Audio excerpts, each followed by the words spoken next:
Last night, I was feeling incredibly upset and missing you more than ever. I felt a deep longing to talk to you, to feel your comforting presence around me. The distance felt unbearable, and I was desperate for any connection with you. In my frustration, I even attempted to send you a telepathic message, hoping somehow you would sense my need for you. Each attempt, however, ended in failure, leaving me more frustrated and disheartened. The emotional toll was overwhelming, and eventually, I decided to go to sleep, hoping to find some solace in my dreams. As I drifted off, I found myself in a vivid dream. I was holding a bouquet of vibrant red roses, the petals soft and fragrant, symbolizing my deep love for you. I was rushing somewhere, my heart pounding with anticipation.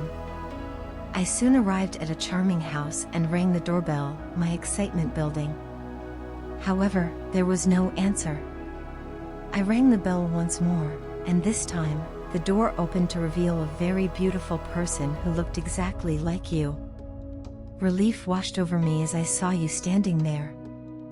I immediately hugged you tightly and said, "Sorry, I'm so sorry, sweetheart.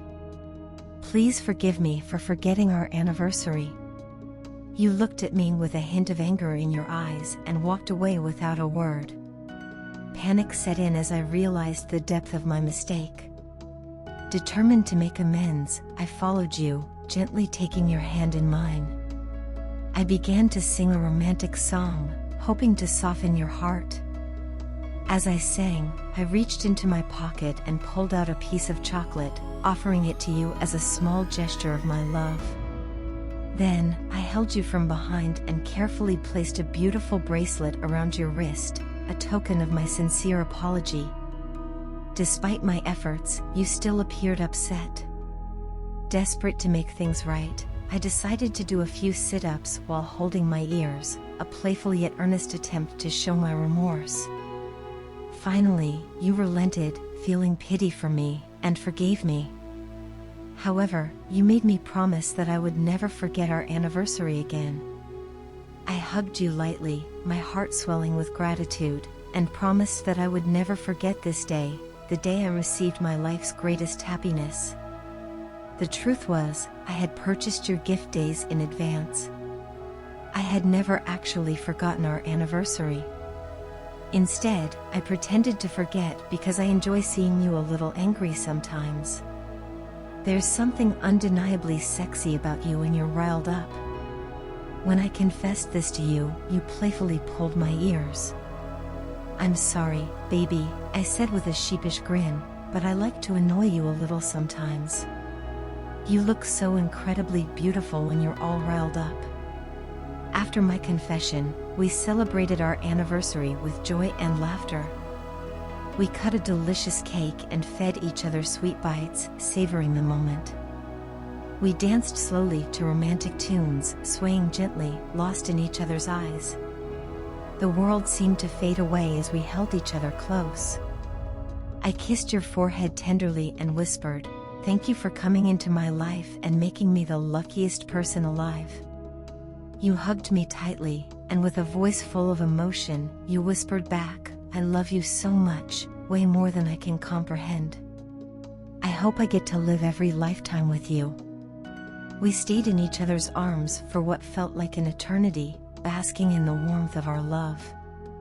Our kiss was soft and lingering, a silent promise of our unending devotion.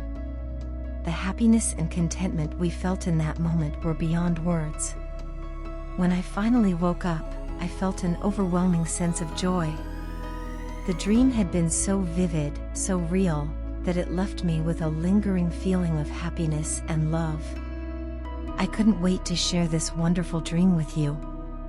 It was a reminder of how deeply I care for you and how much you mean to me. Even in my dreams, you are the center of my world, the person who brings me the greatest joy and happiness. I love you more than words can express, and I look forward to every moment we spend together, both in dreams and in reality. You know I have a sincere request for you. Please don't try to be perfect. Perfection is a myth, and many times, in the race to be perfect, people leave their original selves behind. When they finally achieve a version of perfection that aligns with society's standards, they often find that the happiness they sought is nowhere to be found. It's a hollow victory because they have sacrificed their true selves along the way. I love you exactly the way you are, including your imperfections. It's all the quirks and unique traits combined that make you the person I fell in love with. I would never want you to lose yourself while trying to be perfect for me. The pursuit of perfection can be a dangerous path, leading to the loss of authenticity and genuine happiness. I've seen many people make this mistake, and they don't realize it until it's too late. They become so focused on meeting external expectations that they lose sight of what truly matters to them. By striving to be perfect, people often miss out on the joys of life. They become preoccupied with meeting arbitrary standards and neglect their own desires and passions. Just be chill, enjoy every moment of your life, and do what your heart desires. That's all I want from you. I want to see that real smile on your face, the one that lights up your eyes and brings warmth to my heart. You're very precious to me, and your happiness is irreplaceable. It would hurt me deeply if you were not happy because of me. Please promise me that you will never do anything that your heart doesn't agree with. I love you, baby. I have fallen in love with you, silly cutify, just the way you are. I don't want a picture-perfect person because such a person doesn't exist. Perfection is an illusion, a facade that masks the true essence of a person. Every time I see you laughing loudly, my heart finds unexplainable peace. It's in those moments of pure joy and authenticity that I feel the deepest connection to you. Each time I see you being goofy and enjoying your life, I feel very happy. It's your laughter, which comes from the depths of your heart, that gives me immense joy. So please, never listen to others if they try to influence you or change you in any way. Remember that I adore you and accept you in your most real form. I don't want your clone, I want you. You are very precious to me. Changing any bad habit is different. If you feel like there is something that is not good for you personally, then you can change it by all means. Personal growth and self-improvement are important, but they should come from a place of self-love and a desire to be the best version of yourself for your own sake, not because of external pressures or expectations. I'm only saying that you shouldn't change yourself just because you feel that it is what society demands. Be true to yourself and do what makes you feel confident and happy from within. I promise that my love will never lessen. My love for you is not conditional on you meeting some arbitrary standard of perfection.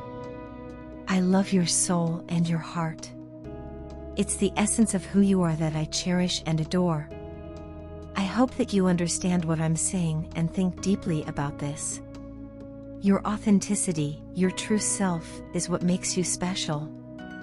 It's the combination of all your strengths and weaknesses, your talents and your flaws, that create the unique person I love.